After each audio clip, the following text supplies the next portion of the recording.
Agama Nasaruddin Umar tiba di gedung KPK pukul 9.30 waktu Indonesia Barat. Nasaruddin mengatakan ia menggunakan fasilitas pesawat jet pribadi saat menjalankan tugas di Sulawesi Selatan. Nasaruddin menyebut tidak memungkinkan menggunakan pesawat komersial di Makassar karena sudah larut malam.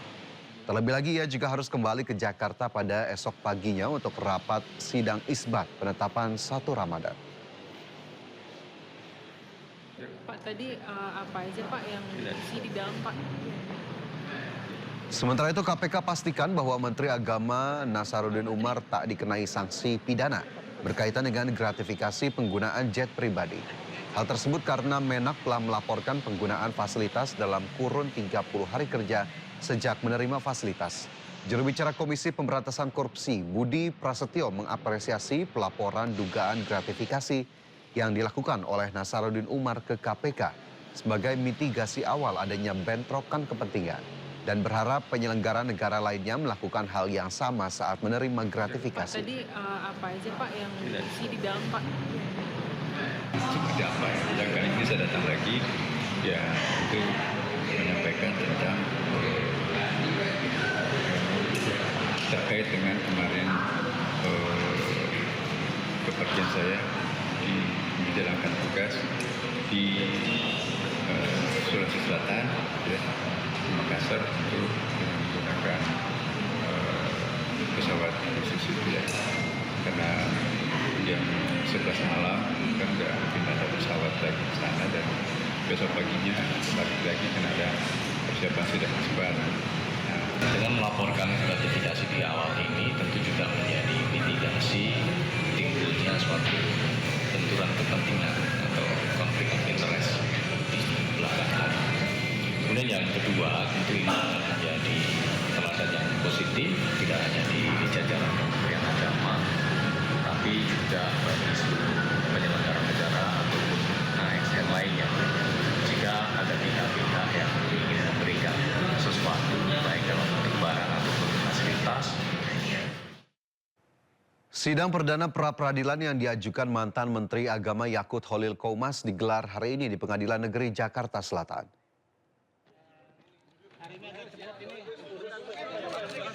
Pra-peradilan yang diajukan Yakut berkaitan dengan penetapannya sebagai tersangka oleh Komisi Pemberantasan Korupsi dalam kasus dugaan korupsi kuota ibadah haji tambahan yang diselenggarakan Kemenak tahun 2023-2024. Sementara itu pihak KPK menyebut akan menghormati sidang pra-peradilan yang diajukan tersangka. Sebelumnya pada 8 Januari lalu KPK menetapkan Yakut Holil Qomas dan mantan staf khusus Menak Isfa Abidal Aziz alias Gus Alex sebagai tersangka. Nggak mungkin. Berarti ada inisiatif dari Maktur ya, Bu? Saya tidak tahu. Oh, jangan dorong. Dan untuk mengetahui informasi terkini, kita sudah terhubung dengan Wenda Nura di Pengadilan Negeri Jakarta Selatan. Ya Wenda, bagaimana jalannya sidang pra-peradilan terhadap Yakut Holil Qomas pada hari ini?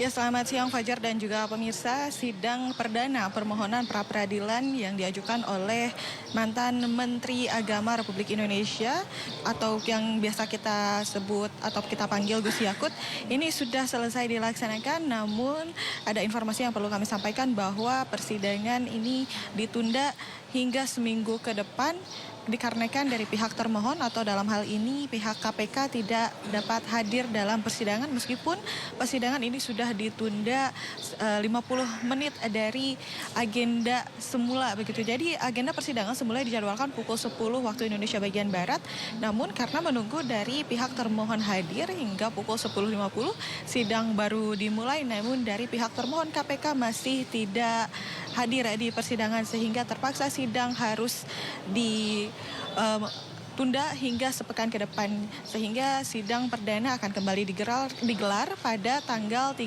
Maret 2026 mendatang. Dan tentunya dari sidang ataupun permohonan pra-peradilan yang diajukan oleh Yakut ini berkaitan dengan penetapan dirinya sebagai tersangka oleh pihak KPK dari kasus dugaan korupsi kuota haji.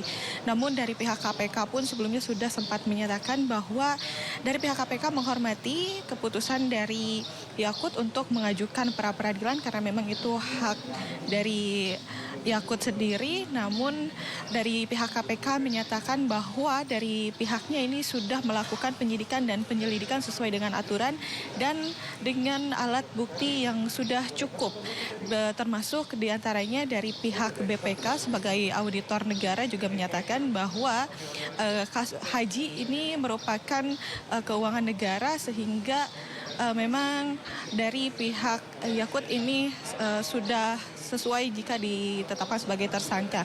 Namun hingga saat ini informasinya KPK masih menunggu dari finalisasi dari BPK terkait kerugian negara dari kasus dugaan korupsi yang menyeret nama Yakut ini. Dan kembali kami informasikan bahwa sidang perdana pra-peradilan yang diajukan oleh Yakut selaku tersangka dari dugaan kasus korupsi kuota haji ini ditunda dan akan kembali digelar pada tanggal 3 Maret 2026. Fajar. Ya, baik Wenda, terima kasih atas informasinya dan tentu kami akan tunggu kembali update-nya. Selamat bertugas kembali. Pemirsa, Roy Suryo, Rismon Sianipar, dan Dr. Tifa menjalani sidang lanjutan permohonan uji materi di Mahkamah Konstitusi. Mereka menggugat beberapa pasal, diantaranya pasal pencemaran nama baik dan Undang-Undang ITE. Sidang perbaikan permohonan uji materi digelar di Mahkamah Konstitusi Jakarta. Para pemohon telah memperbaiki dan melengkapi berkas permohonan sesuai masukan hakim pada sidang sebelumnya. Pasal yang diuji yaitu pasal pencemaran nama baik dalam KUHP serta beberapa pasal dalam Undang-Undang ITE. Pasal-pasal ini juga yang sebelumnya digunakan menjerat Roy Suryo, Rismon Sianipar, dan Dr. Tifa dalam kasus ijazah Jokowi. Selamat menunaikan ibadah puasa walaupun sudah hari ke-5 dan 6. Dan alhamdulillah minta pasal-pasal yang menersangkakan RRT itu dihapuskan terhadap 3 kelompok ini. Jadi kalaupun misalnya mereka kemudian dianggap katakanlah melakukan misalnya pencemaran nama baik dan lain sebagainya, jalurnya bukan pidana. Kita minta jalurnya perdata.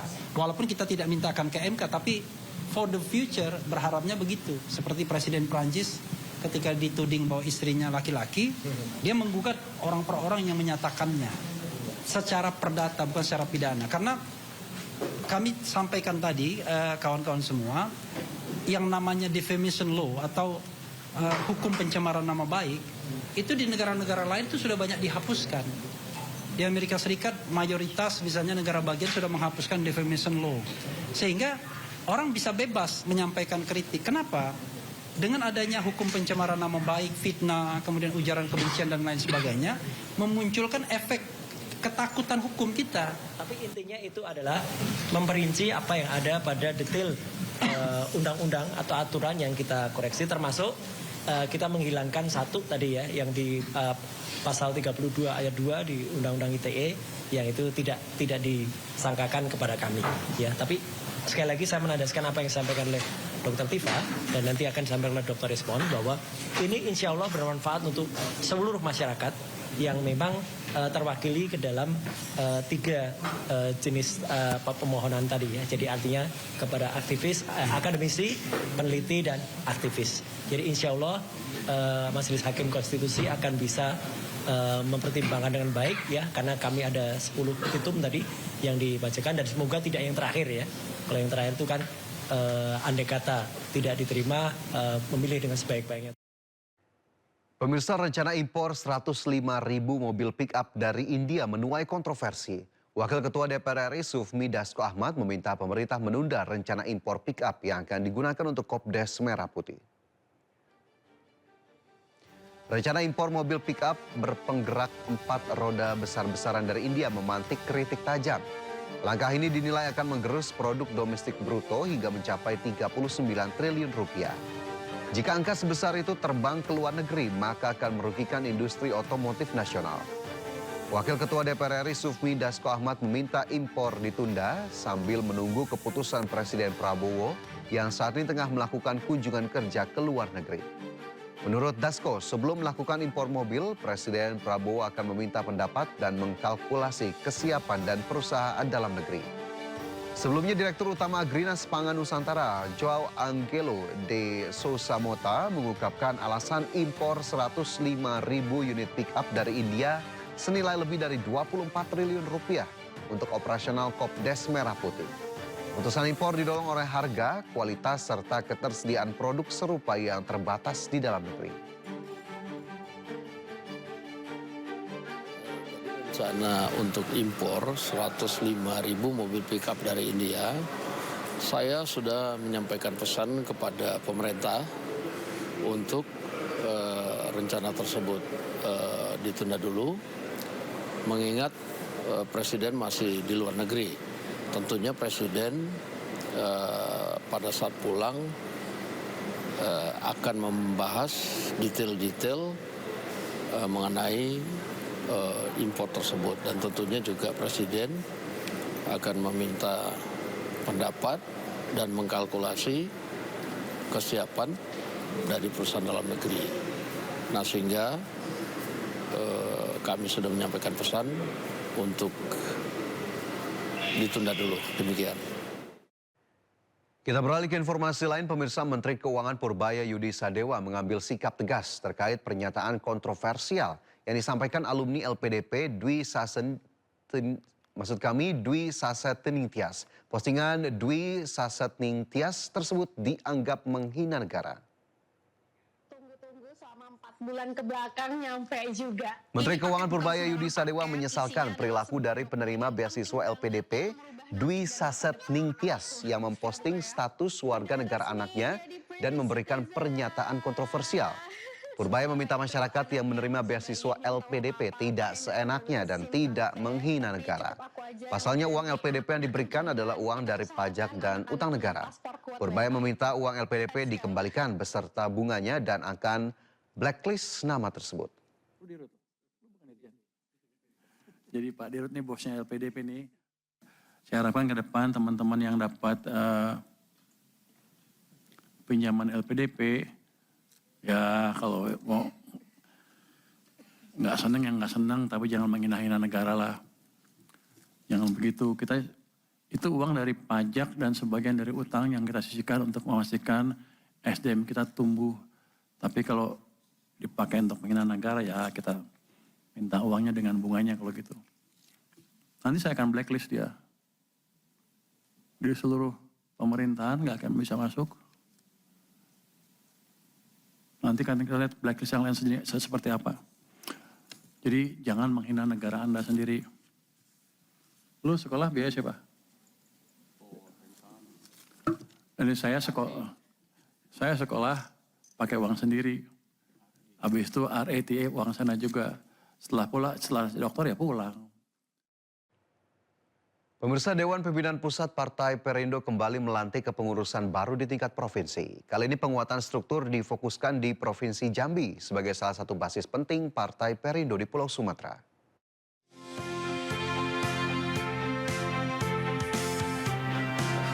Sekretaris Jenderal DPP Partai Perindo Ferry Kurnia Rizkiansyah menyerahkan surat keputusan atau SK kepada Christina Gloria Purba yang dipercaya menjabat sebagai PLT Ketua DPW Partai Perindo Provinsi Jambi. Pelantikan ini menjadi langkah penting untuk menata dan memperkuat organisasi partai di daerah, khususnya di Provinsi Jambi sebagai salah satu basis penting Partai Perindo. Kepengurusan baru diharapkan mampu menyelesaikan berbagai konsolidasi internal, serta memperkuat struktur partai hingga tingkat kabupaten dan kota. Nah, Jambi ini adalah basis kita. Nah, oleh karena itu ada beberapa hal yang kami titipkan kepada teman-teman di Jambi. Yang pertama adalah tentunya dalam kesempatan ini adalah penguatan kelembagaan yang baik itu di tingkat provinsi atau tingkat kabupaten kotanya. Dan yang lainnya adalah bagaimana merekrut tokoh-tokoh untuk bergabung menjadi kekuatan-kekuatan penuh yang ada di Jambi itu sendiri. Terima kasih Pak Sekjen atas amanah ini. Mungkin ke depannya yang sepulang dari sini kita mau membentuk DPD-DPD yang memang tidak aktif selama ini dan memperkuat kepengurusan, jaringan dan ke depannya supaya bisa sesuai dengan harapan dari kita semua. Kepengurusan baru Partai Perindo di Provinsi Jambi diharapkan mampu mencapai target perolehan kursi legislatif, baik di tingkat DPR RI, DPRD Provinsi, maupun DPRD Kabupaten dan Kota. Dari Jakarta, Abdul Aziz, iNews melaporkan. Pemirsa, di antara bangunan megah dan hiruk-pikuknya Jalan Cihamplas, Kota Bandung, terdapat satu masjid kecil yang menyimpan sejarah panjang. Kami hadirkan informasinya untuk Anda usai jeda berikut ini, tetaplah di Indosiar.